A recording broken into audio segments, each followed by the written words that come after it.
Simbora? Pessoal, ó, retornando aqui o nosso estudo, tá?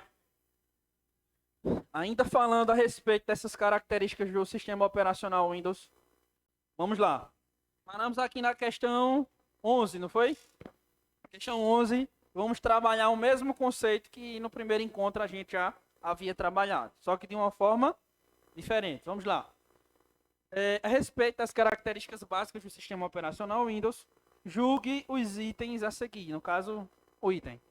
A capacidade plug and play de dispositivos ao sistema operacional Windows facilita as tarefas de instalação, configuração e adição de periféricos a um computador pessoal.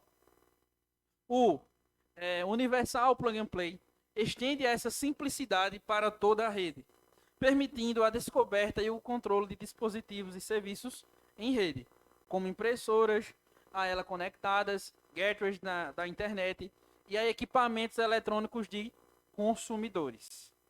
E aí, o que vocês acham? Qual a aposta dos senhores e senhoras?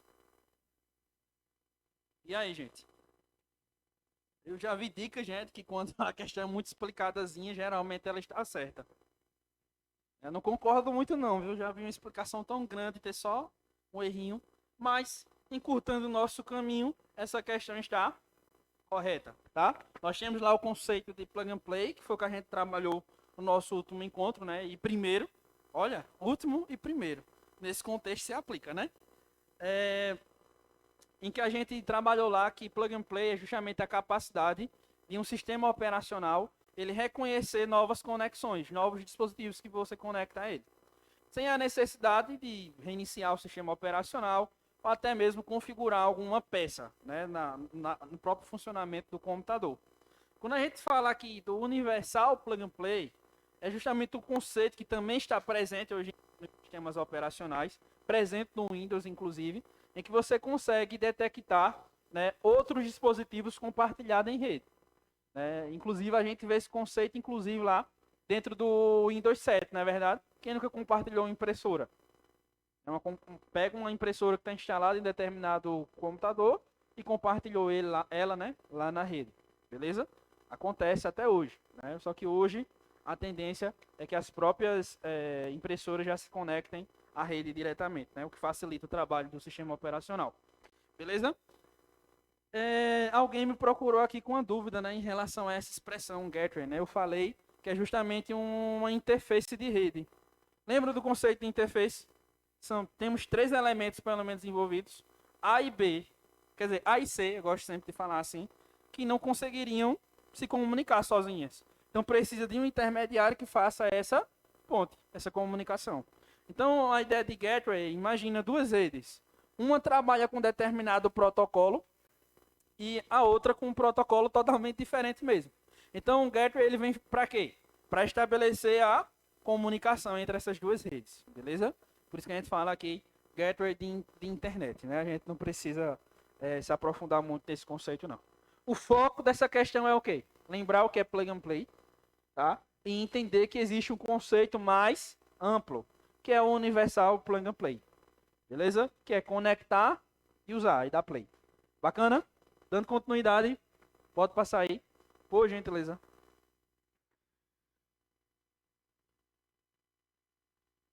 Ó, vamos falar agora um pouco a respeito da estrutura de diretórios lá presente dentro do Windows, tá certo? Ou árvore de diretórios, como vocês queiram.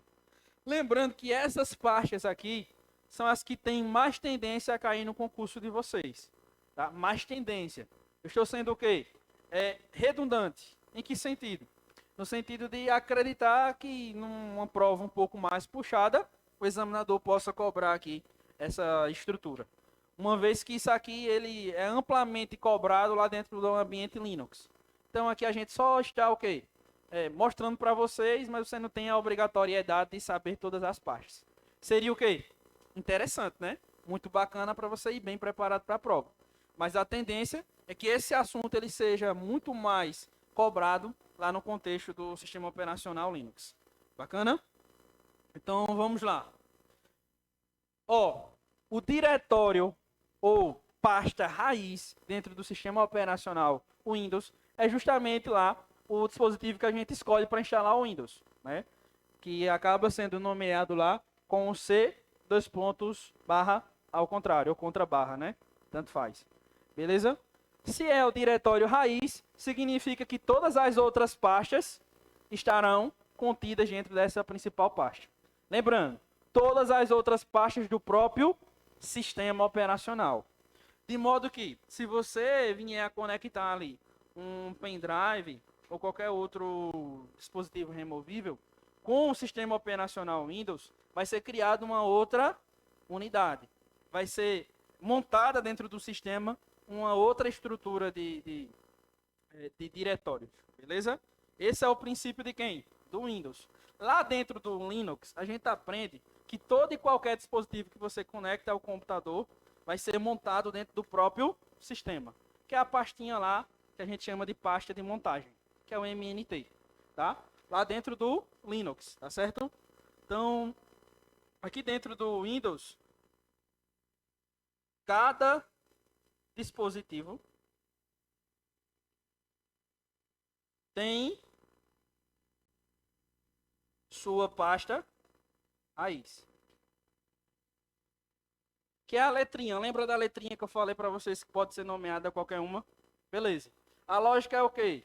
É que a unidade em que o sistema operacional está instalado vai ser nomeado com o quê? C dois pontos, Ctrl barra. Ah, eu coloquei um pendrive. Se não tiver nenhuma outra unidade, o próprio sistema já vai colocar uma outra letrinha. Qual é a finalidade da letrinha? Mostrar um caminho para que o sistema consiga encontrar os arquivos, fazer a leitura dos arquivos. Beleza? E possibilitar também, né, a manipulação desses arquivos. Tá certo? Aí, depois da C dois pontos, Ctrl barra, nós temos lá a pasta usuários. Olha, gente, que intuitivo. Usuários. Quais são os tipos de arquivos que ficam aqui dentro de usuários? Os arquivos dos usuários do sistema operacional. É muito intuitivo, não tem muito o que falar aqui. Cuidado.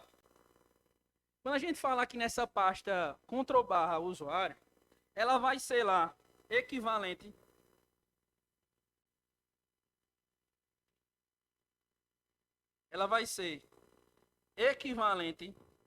à pasta barra home dentro do Linux, beleza? Deixa eu melhorar aqui esse Lzinho. Acabou que eu tenho que melhorar a palavra toda. Vamos lá. Linux. Beleza? Então, ó, a pasta usuários, ela é equivalente a quem? A barra home lá dentro do Linux, beleza? Então, tanto em um sistema quanto no outro, a gente vai utilizar aí a ideia de armazenar todos os arquivos de trabalho. Eu assento aqui, não foi? Todos os arquivos de trabalhos dos usuários. O que são arquivos de trabalho? É aquilo que todo usuário ele precisa ter para utilizar o computador. Exemplo. Área de trabalho. Não é uma coisa que todo usuário vai precisar utilizar? Certo ou errado? Certo, né? Todo usuário vai precisar ter a sua área de trabalho específica. Outra coisa, o usuário também ele vai precisar lá ter a sua pasta de imagens, sua pasta de músicas, a sua pasta também de quê? De downloads, de documentos, principalmente documentos. Beleza? Então veja, todos esses arquivos aqui, essas pastas, né? Elas são pastas de quê? De trabalho. Como assim de trabalho? É o que possibilita que um usuário utilize o sistema operacional. Beleza? Então, ó, lá dentro do Linux, quem é que a gente tem? Barra home. Já estou criando aqui essa ponte, porque na próxima aula a gente só vai fazer o quê? O processo inverso, beleza? No momento de lembrar. Então serão nomeados aqui, né, seguindo essa sintaxe, ó. Essa estrutura aqui, ó. C barra, Ctrl barra, usuários, né? No caso, o nome dos usuários em seguida. Vai ter a pasta lá chamada usuários e dentro dela vai ter o nome dos usuários, beleza? Lembrando que aqui dentro a gente vai ter todos os usuários salvos dentro do mesmo lugar. independente do nível de acesso desse usuário. Ele pode ser um usuário padrão ou um usuário administrador. Ele vai estar dentro de qual pasta? Dentro da pasta usuários. Isso é o Windows. Lá dentro do Linux, a gente vai ver que existe uma pasta específica para a figura do administrador do sistema. Mas isso é um assunto que a gente vai deixar lá para a aula. Só estou criando um link para ficar devendo a vocês, beleza? Eu gosto de dever, não gosto? Então vamos lá, ó. Arquivos de programas. Bem intuitivo. São salvos todos os arquivos de programas, inclusive os programas que já vêm pré-instalados, né, no próprio sistema operacional, tá? Mas veja que a gente tem uma outra pasta com o mesmo nome, ó. Arquivos de programas 86X. Qual é a diferença de um para o outro? Perceba, hoje nós estamos trabalhando com a arquitetura de processador em 64 bits, tá? Mas nós temos também o quê? 32 bits. Os programas que só existem com a versão 32 bits, eles acabam lá ficando dentro da pasta 86X. Beleza? E os que tem 64, né, que geralmente é a versão mais atual de trabalho aí do sistema operacional, ficam salvos aqui.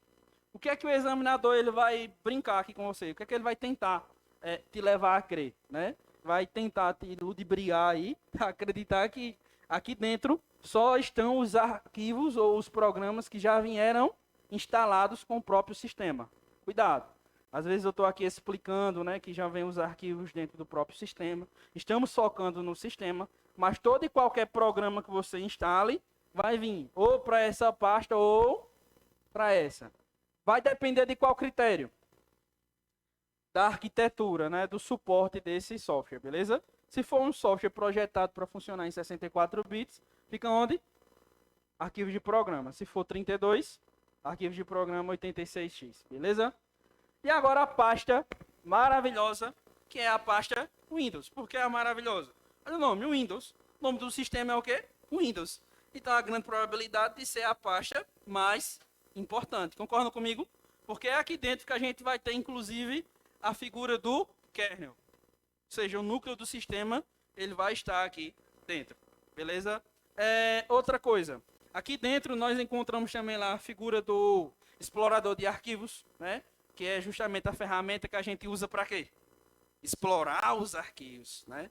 Nossa, professor, o senhor explicou isso, é necessário, né? Explorador de arquivos, bem intuitivo. E temos também aqui a figura do editor de registros do Windows. E muito cuidado, por quê? Esse conceito aqui, vez ou outra, ele é cobrado pelo examinador, que são os registros do Windows. Qual é o conceito dos registros do Windows? É como se fosse um banco de dados, né, que armazena todas as configurações dos usuários. Então vamos lá. Pasta, usuários. Vários usuários. Concordam comigo? Tem 5 usuários lá. Então vão existir registros de todos esses usuários dentro de quem? Registro do usuário. Lá dentro do Linux a gente vai entender que existe uma pasta chamada, né, que a gente vai dizer que é um diretório, só para ficar mais específico, mas é um diretório que ele é chamado de etc, que ele armazena todas as configurações do sistema Linux. E a gente vai entender que a funcionalidade do editor de registro, ou melhor dizendo, dos registros do Windows, é equivalente à pasta /etc lá dentro do Linux. Pessoal, preciso saber disso agora? Não, só estou criando o quê? Uma ponte, né? Deixando aqui uma casquinha do que a gente vai ver na próxima aula, né? Precisaremos ver. Bacana? Então, ó, o que foi que eu disse para vocês? Eu disse para vocês que ali dentro ficam os arquivos do usuário. Disse? Dentro do registro do Windows. Ficam os arquivos dele lá dentro. Onde é que ficam os arquivos do usuário? Em usuários, ó. Nas pastas de trabalho, lembram? Pasta de trabalho para utilização do sistema operativo, né? Ou operacional. Bacana? Então não caiam nessa pegadinha. E outros detalhes aqui em relação a essas pastas, façam a leitura desse slide. Ou do material de apoio que eu deixei para vocês aí. Tá? Seria interessante que sempre, pode ser no dia mesmo do nosso encontro aqui, você faça uma leitura, tá? Já deixei bem curto e objetivo para facilitar a leitura. Bacana? Então façam lá a leitura, tem mais explicações a respeito dessas pastas aqui. São as que têm mais tendência a cair em prova. E sempre vão cair em prova sendo comparadas com qual sistema operacional? O Windows, né? O Linux, perdão. Vai ser sempre cobrado com esse contraste, né? O Windows e Linux. Belezinha? Pode passar aí, Léo, por gentileza. Questão 12, ó. A pasta arquivos de programas. Vamos ver se vocês estão entendendo mesmo, né? Todo mundo está entendendo, então vamos lá. A pasta arquivos de programas do ambiente Windows é o espaço em que são armazenados os programas instalados de fábrica, sendo esse espaço destinado exclusivamente para o armazenamento desses programas. Errado, né, gente? Olha, muito cuidado com a banca Sebrasp na utilização de quê? Dos advérbios, né? Que é aquilo que indica um modo, né? Intensifica, exclui, né? Ou até mesmo prioriza, dá muita característica a uma determinada função. Muito cuidado. Veja, às vezes ele diz assim, somente, apenas, tão somente. Você já fica exclusivamente, aí você já tem que ficar, né, com o radarzinho ligado, beleza? Essa questão está o quê? Errada. Porque a gente viu que dentro dessa pasta, claro que já vai ter os programas lá que já vêm de fábrica, né, de instalação padrão do próprio sistema operacional, mas à medida em que você vai utilizando o sistema, você vai precisar instalar alguns aplicativos de preferência, né, alguns softwares. E esses programas, eles acabam sendo instalados onde? Na pasta lá. Outra coisa, professor, e se eu não quiser instalar os meus programas na pasta arquivos de programas? Eu posso instalar em um outro lugar? Posso. Mas por padrão, qual é o lugar? Arquivo de programas. Então preste atenção, o examinador ele tem tendência a cobrar o quê? O que você pode ou o padrão? O padrão. Porque você não é desenvolvedor de sistema operacional para conhecer todos os mínimos detalhes, mas saber que os programas são instalados lá, né? É a sua obrigação enquanto usuário, beleza? Pode passar. Alguma dúvida, gente? O conceito de software proprietário. O que vem a ser esse conceito? Lá dentro do Linux, a gente vai trabalhar o conceito de software livre, tá? O que vem a ser um software livre? Para que a gente entenda o que é um software proprietário, primeiro já precisamos ter um conceito básico de software livre. Não vou me aprofundar. O que é que o software livre, basicamente, ele oferece a mim e a você? Ele oferece o código fonte, o acesso ao código fonte. Como assim? Você consegue estudar o código fonte dos programas que você utiliza, quando eles são aí da licença livre, beleza? Essa é a principal característica. Outra coisa, o software livre ele oferece lá 4 liberdades. A liberdade para executar, a liberdade para estudar, a liberdade para distribuir e a liberdade para redistribuir. Professor, essas são as liberdades, essas são as liberdades. São os 4 pilares lá do software livre. Não vamos nos aprofundar aqui, nem falar a respeito dessas características. Só estou o quê? Contextualizando. Para que você entenda essa relação de antagonia, né? De contrariedade entre o conceito de software livre e software proprietário. Imagina o software livre como um cara que é muito bondoso, tem muita grana, construiu uma casa na praia e disse assim para todo mundo aqui, ó, casinha na praia é livre, beleza? Todo mundo pode ir lá, decorar da forma que quiser, entra a hora que sai e sai também a hora que bem entender, beleza? Desde que permita que todo mundo tenha acesso. Esse é o conceito de software livre, mais ou menos, tá? Fazendo essa analogia. Já software proprietário, olha o nome. Proprietário. Proprietário é o quê? Não é dono. Então, ou seja, aqui, meu amigo, o negócio é mais restrito, viu? Aqui o negócio tem dono. Você não chega e faz tudo o que quer, não. Existem o quê? Restrições. E qual a principal restrição do software dito proprietário? É que ele não permite que você, enquanto usuário, tenha acesso ao código-fonte. Por várias questões, vários argumentos que a gente não vai entrar nesse mérito. Para concurso, não. Se fosse uma discussão filosófica, beleza. Mas para concurso, o que é que você precisa entender? Que esse tipo de programa, ele tem um código-fonte do seu programa, né, do seu funcionamento fechado ou não disponível. ele protege os direitos autorais. Inclusive, a gente tem ali a ideia do copyright, né? Que é a ideia da proteção aos direitos, né? Todos os direitos estão reservados à empresa. Quais são os principais exemplos de software proprietário? A própria figura do Windows. Aí muito cuidado, porque veja, do mesmo modo que software livre não significa software gratuito, software proprietário também não significa software pago. Veja que o foco de tanto de um quanto do outro são nas liberdades. Que um tem, o outro não tem. Belezinha? Quem surgiu primeiro? Proprietários. As grandes empresas criavam os seus programas e não permitiam que todo mundo tivesse acesso ao código. Então a galera que estava lá se formando, às vezes só tinha acesso a um pequeno pedacinho do código e para ter acesso realmente a aprender a programar, tinha que entrar na empresa. Então, se movimentando contra isso, criaram o conceito de software livre, que toda a comunidade de programadores, a galera de TI, desenvolvia aí o software de forma comunitária. Para vocês terem noção, a gente tem a história do Linux, né, o sistema operacional Linux. Ele foi construído por milhões de usuários. Só para vocês terem ideias.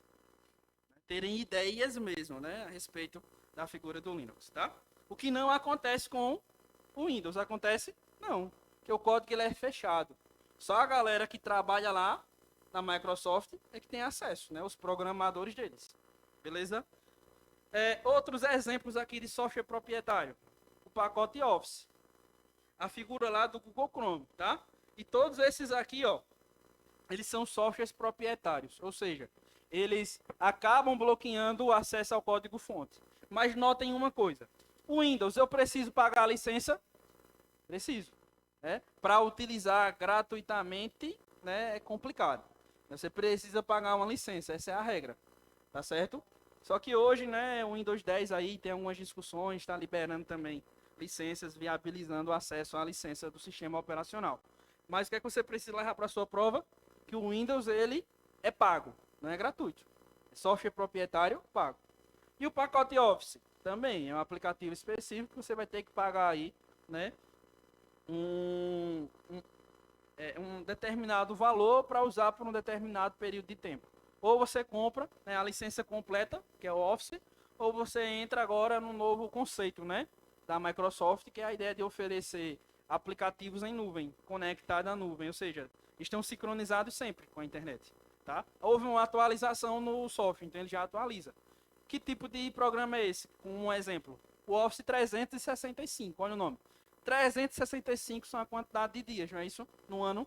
Então, qual é a ideia do Office 365? Você paga ele por ano de uso. Beleza? É mais ou menos essa a ideia. Ele trabalha lá com o conceito já de computação nas nuvens. Já a ideia do Google Chrome, o que é que a gente tem?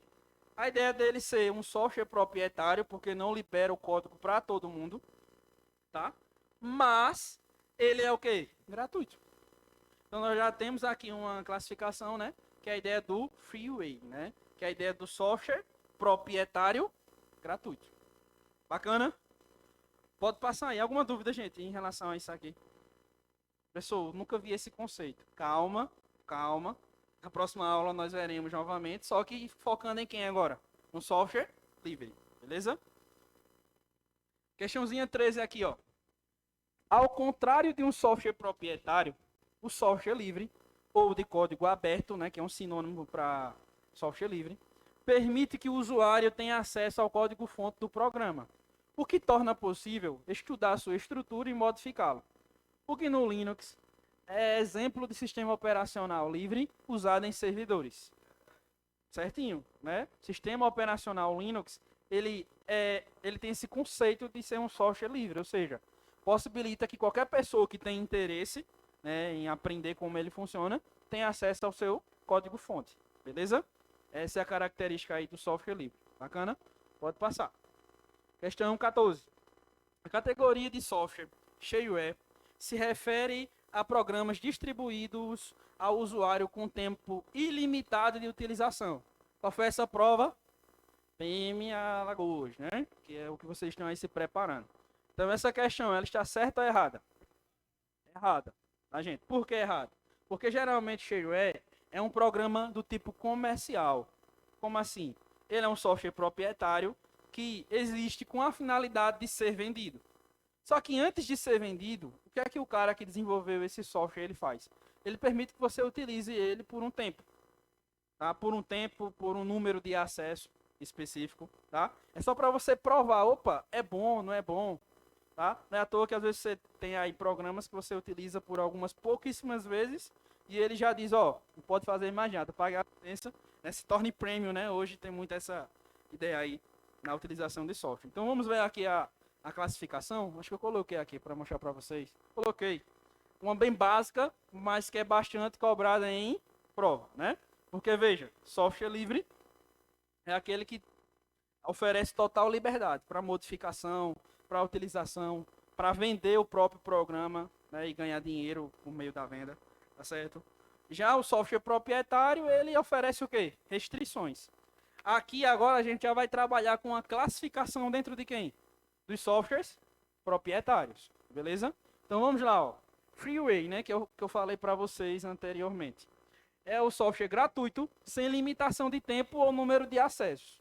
Principal exemplo aqui, Google Chrome.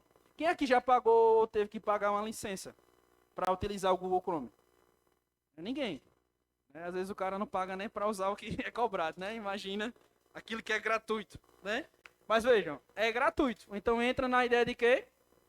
De freeway, beleza? Cuidado, porque freeway não é a mesma coisa que software free. Porque software free é o quê? É o software livre. Beleza? Que é o conceito que a gente acabou falando de forma antecipada aqui. Professor, precisa anotar isso agora? Calma. Se você puder anotar, aí anota. Eu não vou colocar no quadro porque na próxima aula eu vou retornar mais uma vez a esse conceito. Beleza? Nós temos aqui o conceito do ADWare. Veja, essa expressão AD, tá? Não é Assembleia de Deus. Bacana. Isso aqui está associado à ideia dos anúncios. Beleza? Ou seja, ADWare é um software que ele vai ser especializado em apresentar propagandas. Ou seja, ele é um software proprietário que precisa se manter, mas ele não cobra a você enquanto usuário. Porém, enquanto você está utilizando, ele está te oferecendo o quê? Anúncios, produtos, outros produtos. Ou seja, essas empresas pagam para que o anúncio ele esteja ali. Um exemplo forçado. Depois a gente vem para isso. Mas um exemplo forçado. A ideia do YouTube. Quem é que paga para usar o YouTube? Ninguém. Por quê? Por trás do YouTube, quem é que está financiando o YouTube? Os anúncios. Beleza?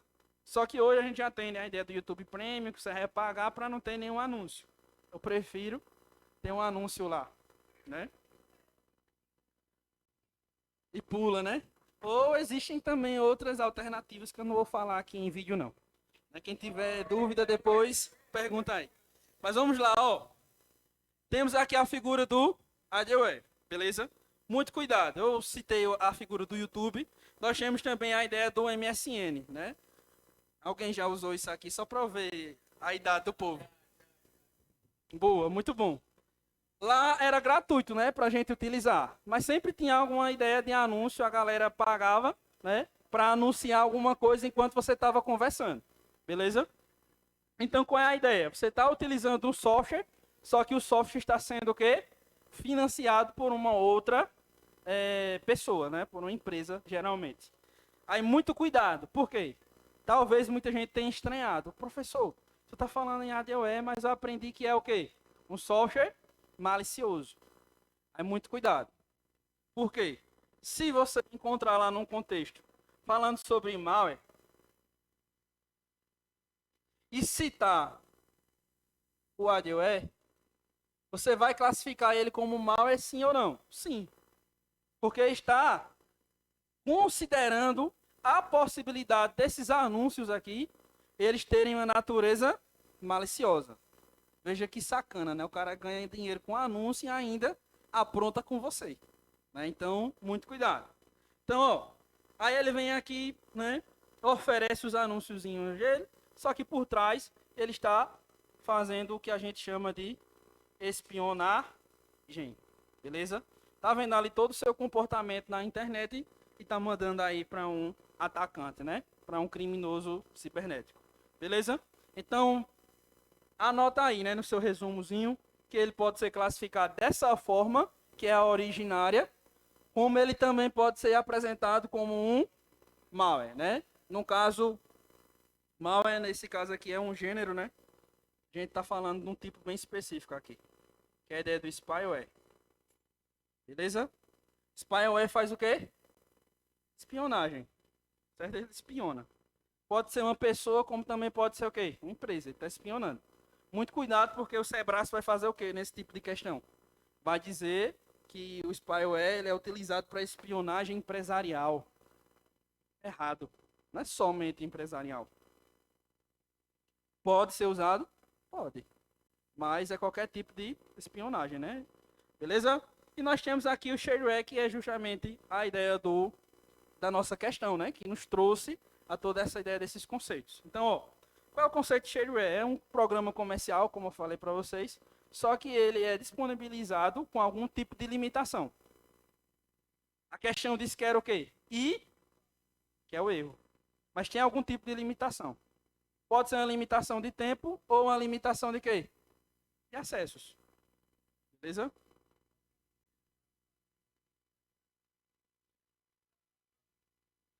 Olha, geralmente os antivírus eles são a solução mais completa. Tá? Pode voltar lá.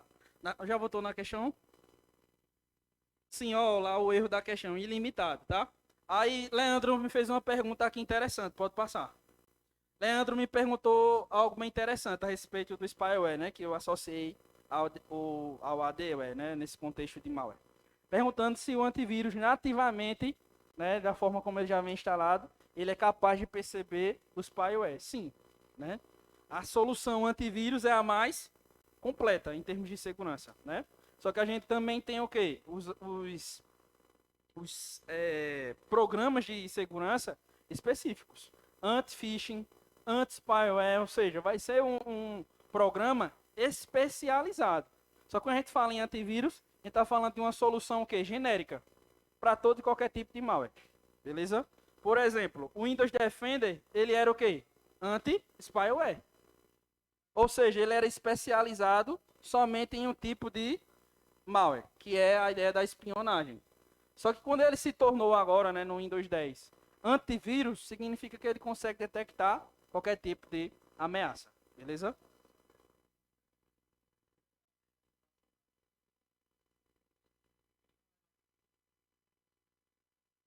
Sim, sim. Porque é a solução mais completa. Isso, é o que eu estou explicando.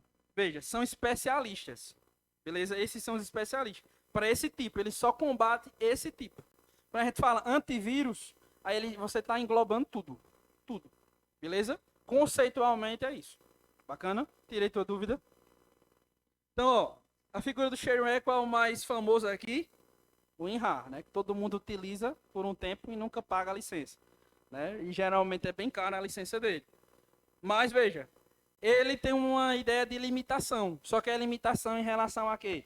Aos recursos. O WinRAR, geralmente, a gente só utiliza ele para compactar e descompactar arquivos. Mas ele também pode ser utilizado aí como um antivírus. Ele tem ferramentas integradas de antivírus, por exemplo. Mas isso é disponível para todo mundo? Não, somente para quem, né, vai pagar aí pelos seus diversos recursos. Bacana? Alguma dúvida, gente, em relação a isso aqui? Pode passar. Horário, por gentileza, Bruno. 9h25. Então, ó, agora só para a gente dar uma acelerada aqui, tá? Vou falar de forma bem pontual, para a gente chegar no Windows 10 e ver algumas características específicas do Windows 10, que é aquilo que é tendencioso a cair em prova. Então, vamos lá, ó. Aqui nós temos as interfaces gráficas do usuário. Ou seja, estamos falando de qual parte aqui da interface de usuário na gente fala do sistema operacional? GUI ou CLI? GUI, que é a parte gráfica, né? É a aplicação, beleza? São características da aplicação. Nós temos lá a partir do XP, ó. Como o examinador não especifica nada, a gente só vai deve falar as principais características, ó. XP, nós temos lá a interface gráfica Luna, que é uma interface bem azulada, eu vou mostrar para vocês aqui. Vista, a gente já tem a ideia do recurso aero ou basic, né, que é a ideia de translucidez, transparência através das janelas, né, a ideia de alguns recursos também, de você fechar e abrir janelas com mais rapidez. Nós temos aqui no Windows 8 uma combinação entre o recurso aero e o recurso metro. Ou, né, alguns também discutem a ideia lá do modern, né, que é o próprio nome em inglês significa que moderno, é uma interface moderna, que foi praticamente uma cópia do que a gente tinha lá no Windows Phone, né? Aqueles aparelhos que eram Nokia, depois viraram Windows Phone, enfim. São a ideia de trabalhar com os quadradinhos, né? Que saiu de linha exatamente, né? Foi comprado para ser encerrado, né? Acaba de sair. Mas vamos lá, ó. Temos o Windows 8 e o 8.1. A diferença entre um e outro é só a existência ou não do botão iniciar. Beleza? Vamos ver essa característica. E o Windows 10 que trabalha somente com a interface Metro. O que vem essa interface, a interface Metro? Lembra lá do metrô? O metrô ele não é dividido em vagões. Gente, isso não é o conceito da própria Microsoft não, viu? Isso é uma coisa que eu estou usando como analogia para facilitar. Lembra lá do metrô? O metrô ele é dividido em quê? Em vagões, não é isso? Os quadradinhos. Dentro do sistema operacional Windows 10, a gente vai trabalhar com essa ideia de blocos, de quadradinhos. São o que a gente chama de blocos dinâmicos. Por que dinâmicos? Porque a gente consegue modificar. Muda. Beleza? Dinâmica é tudo aquilo que muda. Não é isso? Então, nós temos lá o conceito de metro. E cada quadradinho que a gente vai ver lá na imagem que eu vou mostrar aqui para vocês, representa um programa. Tá? Quem usa o Windows 10 sabe disso. Cada quadradinho lá no botão iniciar, ele representa, na verdade, um programa. Quando você clica nele, o programa será executado. Bacana? Pode passar aí, por gentileza. Aqui nós temos com a interface Luna, né? Que é justamente a interface lá do Windows XP, né? Fantástico Windows XP. Se eu pudesse, eu ainda utilizaria hoje, né? Mas não serve para muita coisa não. Pode passar. Nós temos aqui já a ideia do Windows 7, Windows Vista, né? Que é bem semelhante com a característica lá do Aero, né? Que é essa ideia de ser translúcido, tá, gente? Pode passar. E aqui a gente já está trabalhando, ó, com o Windows 8, tá? Essa daqui é a imagem do Windows 8 com a imagem dentro do Windows 8. Até parece uma redundância, mas é real. O que vocês podem perceber? A gente não tem aqui o botão Windows, né? A gente trabalha com o conceito lá da barra Charms, né? Que é uma barrinha que veio com a ideia de substituir o botão, né, do menu iniciar. Só que não deu muito certo, a galera não aceitou e a Microsoft retroagiu. Não é à toa que no Windows 10 eles deixaram, né, esse recurso que todo mundo acabou reclamando. Então pode passar aí, por gentileza. Aí aqui nós temos qual barra? A barrinha Charms. Isso era um tipo de recurso, gente, que na verdade né? Esse sistema ele ainda existe, ele ainda tem manutenção, só que, né, a galera prefere o Windows 10, por N motivos. Mas veja, nós não tínhamos a ideia do iniciar no começo, né? Aqui a gente já tem o Windows 8.1, porque já tem, ó, botãozinho iniciar, beleza? Antes a gente só tinha acesso lá àquela barrinha, que é a barra Charms. Se você for olhar, é basicamente a mesma funcionalidade do botão iniciar. Tem lá a ideia de pesquisar, de compartilhamento, né? E também ali de acessar os dispositivos e as configurações. Uma outra característica muito importante, que inclusive foi cobrada agora na prova da PRF, tá? Tanto a figura do Windows 8, mas de forma muito mais específica e atual no Windows 10, a gente encontra muito a ideia de sincronização, tá? É muito comum a ideia de sincronização, de compartilhamento. Lá dentro do Windows 10, a gente trabalha com a ideia de compartilhamento e sincronização, ou seja, toda conta Windows 10 em que você esteja lá logado com seu e-mail, né? Em qualquer Windows 10 que você chegue e faça login, você vai sincronizar todos os seus arquivos, tá? Desde que esteja configurado para tal. Inclusive as configurações que você acaba escolhendo em um computador vai precisar ser o quê? Migrado para o outro, né? De acordo com a sua conta, tá certo? Só que essa conta ela precisa estar vinculada ao quê? Ao seu e-mail, configurado, né? Devidamente configurado. Mas existe também a possibilidade de você criar uma conta local, ou seja, é uma conta no seu Windows 10 que está limitada ao seu computador. Bacana? Pegaram essa ideia mais ou menos? É simples de entender, né? É como se você, sei lá, sincronizasse o seu navegador. O navegador não já tem esse conceito há bastante tempo?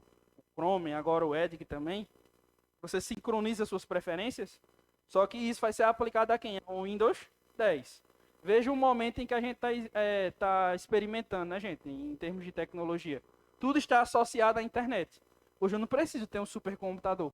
Eu só preciso ter o quê? Acesso à internet e vou utilizar os recursos dentro da própria internet. Beleza? Por isso que eles trabalham muito com essa ideia de sincronização. Pode passar, por gentileza. Aí aqui nós temos, ó, lá o menu iniciar, né? Dentro do Windows 8, tá? Os quadradinhos lá que eu falei para vocês. Só que esses quadradinhos aqui, ó, você não conseguia modificar, né? Assim, nomear os blocos tem uma maior autonomia, tá? Isso só foi possível a partir do Windows 10. Pode passar. Aqui, ó, o Windows 10. Perceba, eu vou apagar a luz aqui rapidinho, só para vocês perceberem com mais nitidez. Vocês percebem que aqui nós temos o quê? Blocos, né? Os quadradinhos e vários blocos. Veja que os blocos, eles estão o quê? Com nomes, ó. Internet, navegadores, administrador com alguns recursos aqui do Windows 10, programação, trabalho, tá vendo? E vários softwares. Cada quadradinho desse representa o quê?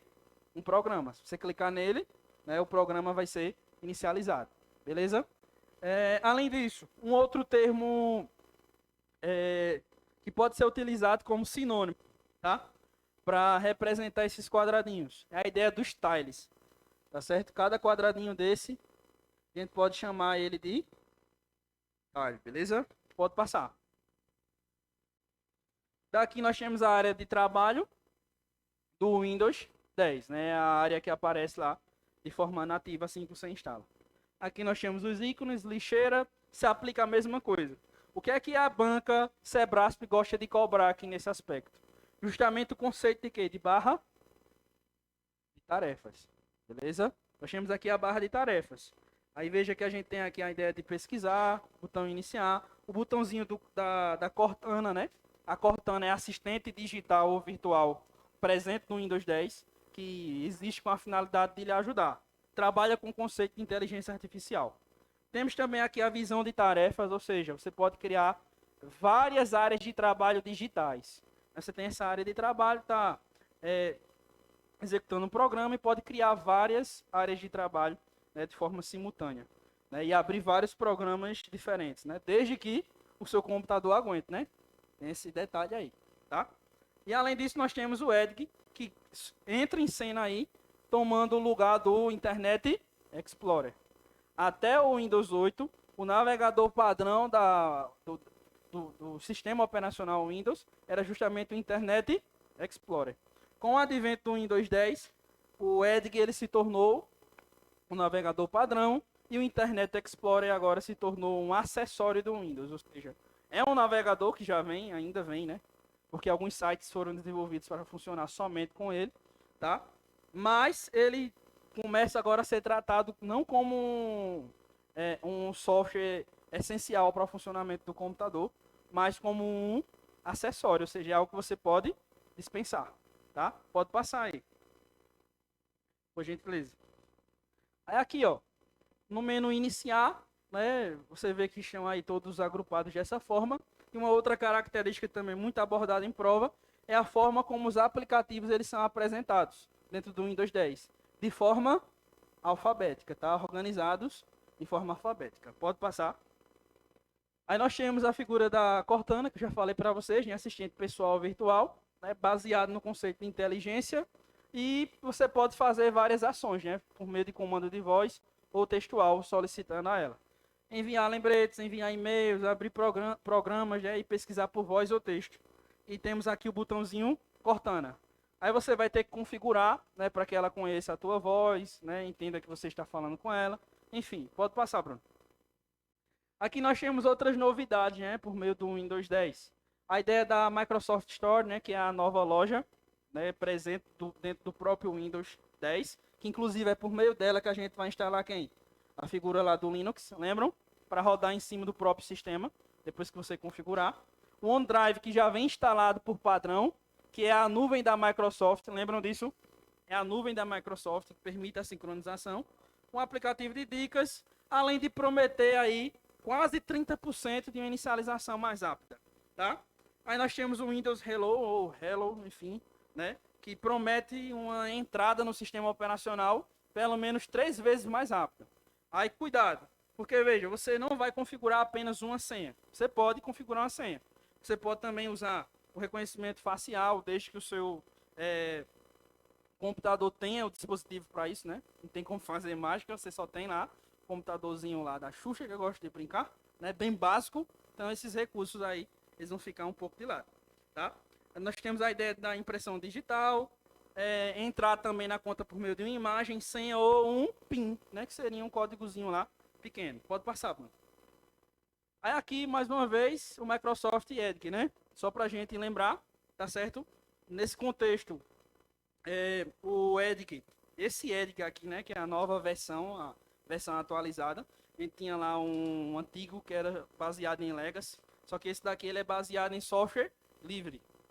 Tá? Baseado em software livre. Mas ele é um software livre? Não, ele é proprietário. Ele tem partes em software livre, tá? Mas, né, proprietário. Veja aqui embaixo, ó. Esse navegador é viabilizado pelo projeto Software Livre Chromium, né? E outro software livre, vários outros softwares livres, beleza? Eu até gosto de brincar, né? Dizendo que foi aqui que a Microsoft disse: eu sou incompetente para desenvolver um navegador, então desisto, vou copiar mesmo, beleza? Pode passar aí. Aí aqui só mais uma característica, né, que a gente já abordou também anteriormente em relação ao Internet Explorer. Perceba que ele foi colocado agora como um acessório do Windows, ó. Lá ao lado do bloco de notas e outras ferramentas. Olha ele aqui, Internet Explorer, beleza? Pode passar, por gentileza. Temos uma outra característica que é o Windows Defender, né? Que agora passou de anti-spyware para uma segurança completa e integrada de firewall e também, né, de antivírus, beleza? Então ele funciona como antivírus e firewall. Lembrando que isso são características de quem? Do Windows 10, tá? As novidades. E ele oferece lá proteção em tempo real contra as ameaças, né? Vírus, spyware e malware também em e-mails. Aí muito cuidado, porque ó, dentro do Windows 10 agora a gente vai ter muito essa ideia de uma versão mais clássica, quando você vai pelo painel de controle, e outra mais moderninha, né, que já é se adequando à ideia de sincronização, que é a ideia da segurança do Windows, por exemplo. Segurança do Windows é equivalente ao Windows Defender Firewall, beleza? Ou a solução Windows Defender apenas. Pode passar. Questão 15, ó. O registro do Windows é um arquivo do sistema no qual são guardados todos os usuários dos aplicativos para o controle do nível de acesso aos respectivos dados. É verdade? Não, né? São salvos aqui o quê? As configurações globais do sistema. Eu vou deixar aqui ó, um resumozinho, pode passar, por gentileza. Um resumozinho. Em casa vocês leem isso aqui com mais cuidado. Mas o que é que o registro do Windows ele possibilita para você? Ele salva todas as suas configurações globais. Então, programa padrão, navegador padrão, né, que você vai utilizar, papel de parede, beleza? Várias configurações nesse sentido, né, de forma global do sistema, serão salvos aí pelos registros do Windows, beleza? Pode passar. Questãozinha. O sistema operacional Microsoft Windows disponibiliza uma pasta que contém um conjunto de ferramentas para a configuração e a personalização do ambiente, além de alguns dispositivos, como a instalação e a desinstalação de programas, a configuração de redes e internet, a realização de backup, etc. Essa pasta é conhecida como área de transferência, painel de controle, sim, né? É a pasta, né? É o utilitário que a gente usa aí para configurar todo o sistema operacional, né? Painel de controle. Registro do Windows não se aplica, por quê? As configurações aplicadas pelo painel de controle, é verdade, serão armazenadas em quem? Nos registros do Windows. Mas os dois não se confundem. Um outro detalhe que também é bastante abordado em prova. Os registros do Windows, eles não podem ser alterados por qualquer pessoa, podem? Não. Somente por aqueles que têm um poder de administrador. Outra coisa. Esse tipo de usuário humano, ele vai ter um alto grau de conhecimento ou um baixo grau de conhecimento? Alto, porque se é de administração, exige-se, né? Seria interessante que o cara entendesse o que está fazendo, porque senão ele pode quebrar o sistema. Pode passar. Aqui nós temos a ideia do painel de controle, que temos um programinha equivalente, né, que são as configurações, que inclusive você pode acessar lá por meio da combinação botão Windows com a letrinha I. Pode passar. A questão agora, né, desse último domingo da PRF, tá? Tratando que eu trabalhei com vocês em relação à sincronização. A respeito de sistemas operacionais e aplicativos para edição de textos, julgue o item que se segue. No Windows, ainda que seja possível compartilhar configurações, como um plano de fundo e história de navegação do Internet Explorer, entre computadores que utilizem a mesma conta em várias máquinas com Windows 10, não é permitido, por questões de segurança, o compartilhamento de senhas. E aí? Tá errado, gente. Tá errado, tá? Porque se são todas as configurações, são o quê? Todas as configurações, inclusive as senhas, tá? Beleza? Isso aqui é só a ideia de quê? De que dentro desse conceito novo, né, de utilização do Windows 10, vocês vão ter que associar sempre a ideia da computação nas nuvens. Beleza? É um conceito super atual. Verdade. Só que não é compartilhar com todo mundo, né? A ideia do cara é ter acesso. Beleza? É isso que ficou um pouco obscuro.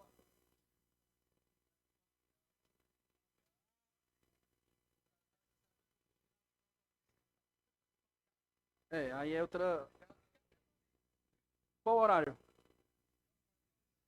42, pronto. Então vamos aproveitar o tempo que nós temos aqui.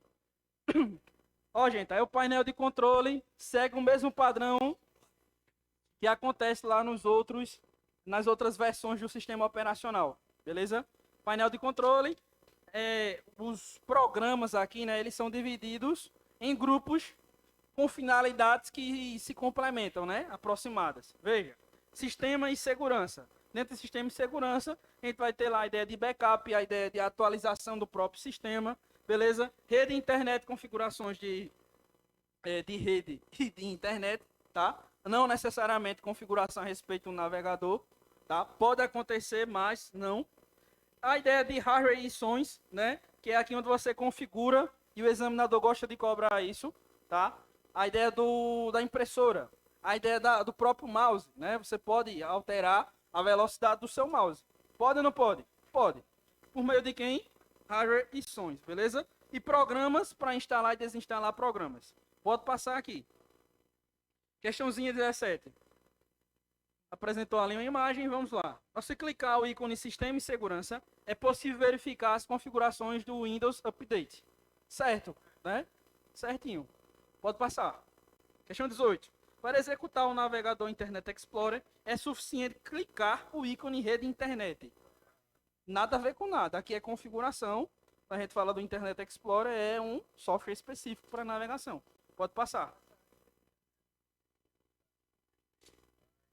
Sim, só que para o Internet Explorer. É, só para ele. Você configura o firewall.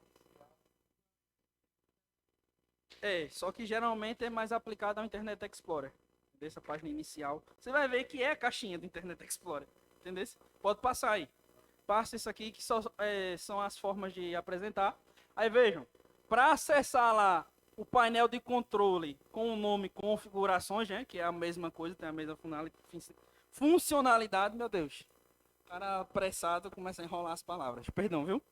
Vamos lá, ó. Botão iniciar, tenho como acessar por aqui as configurações, ou até mesmo indo lá na área de notificação e clicar lá em todas as configurações. Além disso, eu posso pesquisar configurações e você vê que entre os resultados já, temos inclusive o painel de controle, para provar mais uma vez que é só uma redundância do sistema operacional, que aconteceu pelo mesmo motivo lá do Windows 8.1.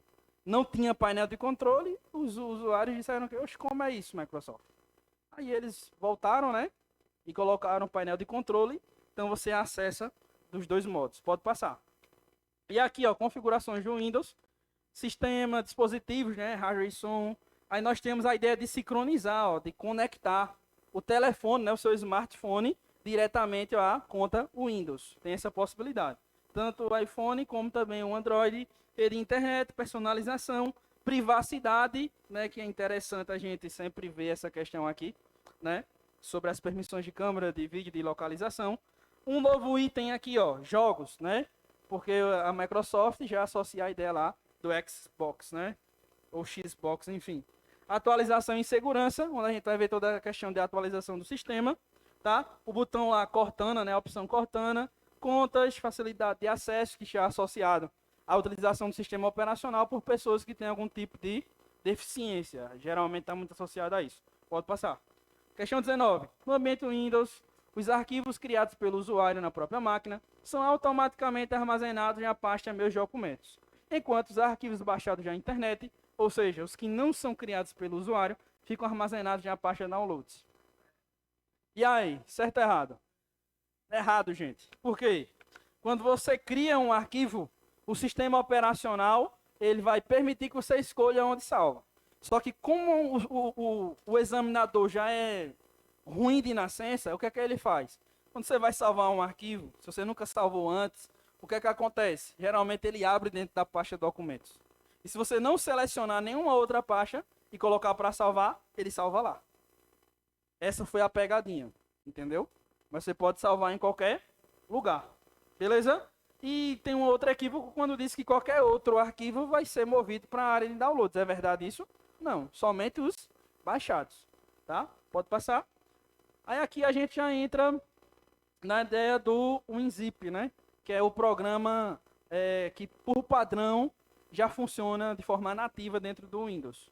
Ou seja, eu consigo ler, eu consigo compactar sem precisar instalar nenhum outro programa, desde que seja na função ou com a extensão .zip, beleza? Estou com o .zip, eu consigo compactar e descompactar sem nenhum problema, tá? O WinZip é um programa de compactação e descompactação de arquivos que deve ser utilizado apenas no caso de se enviar ou receber um arquivo anexado a um e-mail, pois é nesse trânsito que ele pode levar muito tempo para ser baixado no computador do usuário. Errado, né, gente? E outra coisa, a única funcionalidade de um compactador não é fazer com que ele fique menor, é proteger também, né? Criptografar, tá? Pode passar aí, por gentileza. Questão 21. Utilizando o sistema operacional Windows 7 ou superior, executando o Windows Explorer, ao se utilizar a opção enviar para a pasta compactada, sobre uma pasta de arquivos, é gerado um arquivo com a extensão .rar, contendo todos os arquivos dessa mesma pasta compactada. E aí? Tá errado por quê? Porque por padrão, ó, o Windows ele vai trabalhar com que extensão? .zip, valeu? .zip. Então, para assegurar que sempre vai funcionar a compactação, o sistema inteligente como é, gerente de todos os recursos de hardware e de software, o que é que ele vai assegurar? Ele vai assegurar que neste envio para a pasta compactada seja possível descompactar. Então, ele vai salvar em .rar? Não. Ele vai salvar em quê? .zip. Agora, se eu tiver um programa específico, como é o caso do WinRAR, eu poderia compactar com .winrar ou qualquer outro tipo de compactação, extensão de compactação? Sim. Mas a questão ela não aborda isso. Ela aborda uma função nativa, né? Em casa, inclusive, você pode testar isso. Cria lá uma pasta com qualquer nome, aperta com o botão direito, depois seleciona lá, enviar para a pasta compactada. Você vai ver que um novo arquivo vai ser criado com .zip. Independentemente do tipo de programa para compactar e descompactar que você utilize. Beleza? Pode passar aí. Horário? Que hora? 50? Passa aí, só para eu ver a próxima questão depois dessa. Pronto, só para a gente fechar aqui. No Microsoft Windows, não é possível configurar a velocidade do duplo clique. Ou seja, aumentar ou diminuir a velocidade do clique duplo. Esse recurso seria útil para adaptar o mouse a pessoas com habilidades diferentes em relação a esse periférico. Errado, né, gente? Então vejam só, gente. A gente respondeu as 20 questões, né, que geralmente é a nossa meta. Pulamos duas aqui porque não tinha muita coisa a ver. Eu agradeço a atenção de vocês. Na próxima semana nós iremos dar continuidade ao estudo do sistema operacional, só que dessa vez no ambiente Linux, beleza?